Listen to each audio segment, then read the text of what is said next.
हजुरहरूलाई स्वागत छ हाम्रो युट्युब द विजय एकेडमी च्यानलमा।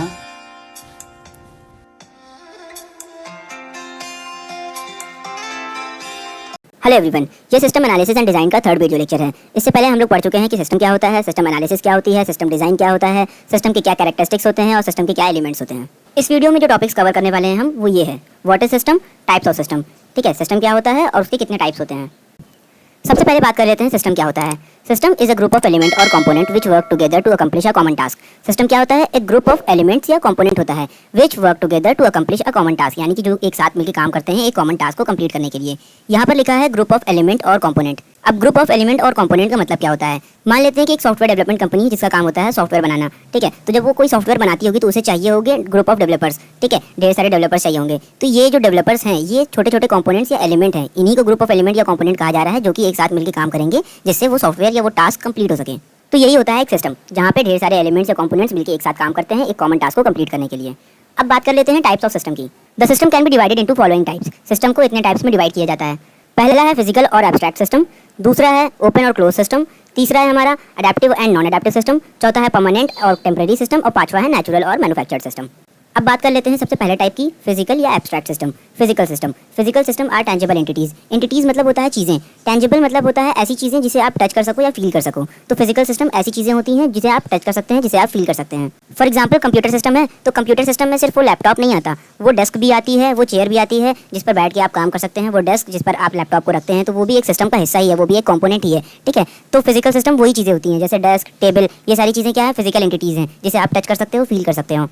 नेक्स्ट पॉइंट है, इट मे बी स्टैटिक और डायनेमिक इन नेचर। ये स्टैटिक भी हो सकता है और डायनेमिक भी हो सकता है नेचर में। अब स्टैटिक मतलब होता है थमा हुआ, डायनेमिक मतलब होता है वो चीज़ें जो चेंज होती रहती हैं। स्टैटिक चीज़ों में चेंजेस नहीं होते अपने से, डायनेमिक चीज़ों में चेंजेस होते रहते हैं।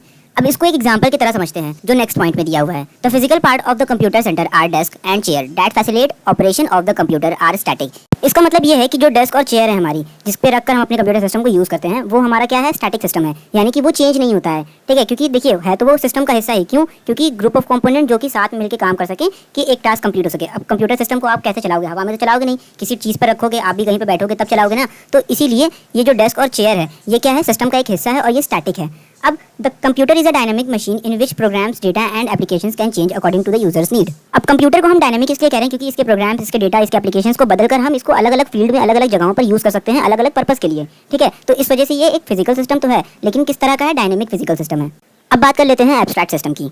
Abstract system are non-physical entities or conceptual that may be formulas, representation और model of a real system। इसका मतलब कि एब्स्ट्रैक्ट सिस्टम ऐसा सिस्टम होता है जो कि नॉन फिजिकल होता है, यानी कि उसको आप टच नहीं कर सकते, आप फील नहीं कर सकते हो। ठीक है, लेकिन वो कंसेप्चुअल होता है। जैसे कि फॉर्मूलाज, हमारे मैथ्स में बहुत सारे फॉर्मूलाज होते हैं, क्या आप उसको टच कर सकते हो या फील कर सकते हो? नहीं कर सकते हो। ठीक है, किसी चीज़ का जैसे रॉकेट वगैरह बनाया जाता है, ठीक है, मिसाइल्स बनाई जाती हैं, इनका जो मॉडल बनाया जाता होगा वो क्या आप उसको टच या फील कर सकते हो? नहीं कर सकते हो। वो एक्चुअल चीज़ का क्या होता है? रिप्रेजेंटेशन होता है, वो कंसेप्चुअल होता है। ठीक है, जैसे लेआउट बनाते हैं हम लोग, वो डिज़ाइन वगैरह बना लेते हैं। ठीक है, किसी घर का नक्शा वगैरह बनाना हो तो वो जो डिज़ाइन होता है वो क्या होता है? कंसेप्चुअल होता है, वो फिजिकल नहीं होता है कि आप उसको टच कर सको या फील कर सको। तो एब्स्ट्रैक्ट सिस्टम ऐसा ही होता है कि वो बस देखा जा सकता है, उसको फील नहीं कर सकते, आप उसको टच नहीं कर सकते, वो कंसेप्चुअल होता है असल में। अब नेक्स्ट टाइप को देखते हैं, ओपन और close system. Open system, an open system must interact with its environment. Open system अपने एनवायरनमेंट के साथ इंटरैक्ट करता है, यानी कि मेल जोल रखता है। अब ओपन सिस्टम का एक एग्जांपल ले लेते हैं कि एक सॉफ्टवेयर डेवलपमेंट कंपनी है जहाँ पे यूजर्स जाते हैं, अपनी नीड के हिसाब से उन्हें बताते हैं कि हमें इस तरह का सॉफ्टवेयर चाहिए, इस लैंग्वेज पर चाहिए, इस तरह की चीज़ उसके अंदर होनी चाहिए, और फिर वो कंपनी क्या करती है? उस सॉफ्टवेयर को बनाती है, उस यूज़र को प्रोवाइड करती है। ठीक है, एक ये ओपन सिस्टम का एग्जाम्पल है, यानी कि वो बाहर का जो एनवायरनमेंट है, ठीक है, यानी कि बाहर के जो यूजर्स हैं कंपनी के बाहर के, वो भी आगे अपनी नीड के हिसाब से सॉफ्टवेयर बनवा सकते हैं। अभी क्लोज सिस्टम के बारे में जब आपको बताएंगे तो चीज़ें आपको समझ में आ जाएंगी। सेकंड पॉइंट देख लेते हैं, it receives input and delivers output to outside of the system. यानी कि ये इनपुट रिसीव करता है और जो आउटपुट होता है वो सिस्टम के बाहर, अपनी ऑर्गेनाइजेशन या अपनी लिमिट के बाहर भी क्या करता है? उसे आउटपुट डिलीवर भी करता है। ठीक है, थर्ड पॉइंट कह रहा है, it must adapt to the changing demands of the user. यानी कि ये जो सिस्टम होता है ओपन सिस्टम, ये डिमांड्स के हिसाब से, जैसे जैसे यूजर की डिमांड चेंज होती रहेगी उस तरीके से इसको भी अपने आप को अडेप्ट करना पड़ेगा, अपने आप को चेंज करते रहना पड़ेगा। अब बात कर लेते हैं क्लोज सिस्टम की। A close system is isolated from environment influences. इसका मतलब ये है कि एक क्लोज सिस्टम जो होता है अपने आसपास के एनवायरनमेंट या माहौल के हिसाब से आइसोलेटेड होता है, यानी कि उससे दूर होता है, उसमें इंटरेक्शन नहीं होता है बाहर किसी आउटसाइड सिस्टम से। ठीक है, जैसे मान लेते हैं कोई कंपनी है वो PHP पे काम कर रही है, ठीक है, या किसी भी लैंग्वेज पे काम कर रही है, तो वो क्या करेगी? उसी लैंग्वेज पे काम करेगी, भले डिमांड किसी और लैंग्वेज की हो। तो ये होता है क्लोज सिस्टम। एक क्लोज सिस्टम कंप्लीटली अगर देखा जाए तो बहुत रेयर होता है, वो नहीं पाया जाता, क्योंकि मार्केट में वो सर्वाइव नहीं कर पाएगा इस तरीके से। अब बात करते हैं नेक्स्ट टाइप की, adaptive and non adaptive system. ठीक है, तो पहले देख लेते हैं adaptive system. Adaptive system respond to the change in the environment in a way to improve their performance and to survive. Adaptive system क्या होता है कि वो अपने इन्वायरमेंट, आसपास के जो माहौल होता है उसके हिसाब से अपने आप को चेंज करता है, अपने अंदर इंप्रूवमेंट लाता है, अपनी परफॉर्मेंस को और बढ़ाता है जिससे वो सर्वाइव कर सके। अब इसका सबसे बेस्ट एग्जांपल है ह्यूमन बीइंग या एनिमल्स ले लीजिए। ये लोग क्या करते हैं, अपने आसपास के माहौल के हिसाब से क्या करते हैं, अपने आप को चेंज करते रहते हैं, अडेप्ट करते हैं आसपास के माहौल के हिसाब से। जैसे गर्मी में हम लोग हल्के कपड़े पहनते हैं, ठंडी में आते हैं तो वुलन क्लोथ्स वगैरह पहने जाते हैं। तो हम लोग अपने आप को चेंज करते हैं जिससे हम सर्वाइव कर सकें, अपनी परफॉर्मेंस को इंक्रीज कर सकें, इंप्रूव कर सकें। अगर आईटी फील्ड की बात करें तो एक कंपनी क्या करती है, अपने एम्प्लॉयज़ को नई नई लैंग्वेजेस सिखाती रहती है जिससे वो अपनी सिस्टम को इंप्रूव कर सके और मार्केट में टिकी रह सके। अब बात करते हैं नॉन अडेप्टिव सिस्टम की। Non adaptive system is the system which does not respond to the environment. ये ऐसा सिस्टम होता है जो अपने एनवायरनमेंट के हिसाब से अपने आप को बदलता नहीं है। ठीक है, अपनी परफॉर्मेंस को इंप्रूव नहीं करता है, अपने आसपास पे माहौल के हिसाब से ढलता नहीं है, जिसकी वजह से ये सर्वाइव करने में इसको दिक्कत होती है। अब इसका एग्जांपल सबसे बेस्ट है मशीन्स।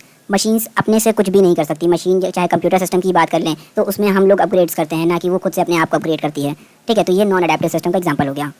अब बात करते हैं नेक्स्ट टाइप की, टेम्परेरी या परमानेंट सिस्टम। सबसे पहले देखते हैं temporary system. A temporary system is made for specified time and after that they are demolished. Temporary system को कुछ वक्त के लिए बनाया जाता है, उसके बाद उसे क्या किया जाता है, डिमोलिश कर दिया जाता है, यानी कि वो उसे हटा दिया जाता है या निस्तो नाबूद कर दिया जाता है, बर्बाद कर दिया जाता है। For example, a DJ system is set up for a program and it is disassembled after the program. यानी कि जो डीजे सिस्टम होता है, यानी कि डीजे होता है शादी वगैरह के लिए, उसे क्या किया जाता है, असेंबल किया जाता है। वो पहले से बनी बनाई वैसे नहीं दिखती है। ठीक है, उसमें स्पीकर्स लगाए जाते हैं, उसको पूरा इस तरीके से डेकोरेट किया जाता है और जब काम हो जाता है तो उसे क्या किया जाता है, वापस डिसअसेंबल कर दिया जाता है, यानी कि हटा दिया जाता है, सारी चीज़ों को अलग अलग कर देते हैं। अब बात करते हैं परमानेंट सिस्टम की। अब permanent system persist for long time. एक परमानेंट सिस्टम जो है लंबे टाइम के लिए परसिस्ट करता है, यानी कि रिटेन करता है, रहता है। ठीक है, परमानेंट मतलब ये नहीं होता है कि हमेशा के लिए रहना। यहाँ पे परमानेंट का मतलब है कि बहुत लंबे टाइम के लिए रहना। अब मान लेते हैं कोई कंपनी है, वो क्या करती है, वो बिजनेस अपना चलाने के लिए कुछ पॉलिसीज, कुछ रूल्स बनाती है। ठीक है, तो वो जो पॉलिसीज होती हैं वो लंबे टाइम के लिए फॉलो की जाती है, जब तक उसे चेंज करने की जरूरत ना पड़े। तो ये हो जाता है परमानेंट सिस्टम। अब बात करते हैं नेक्स्ट टाइप की, जो कि है नेचुरल सिस्टम और मैन्युफैक्चर्ड सिस्टम।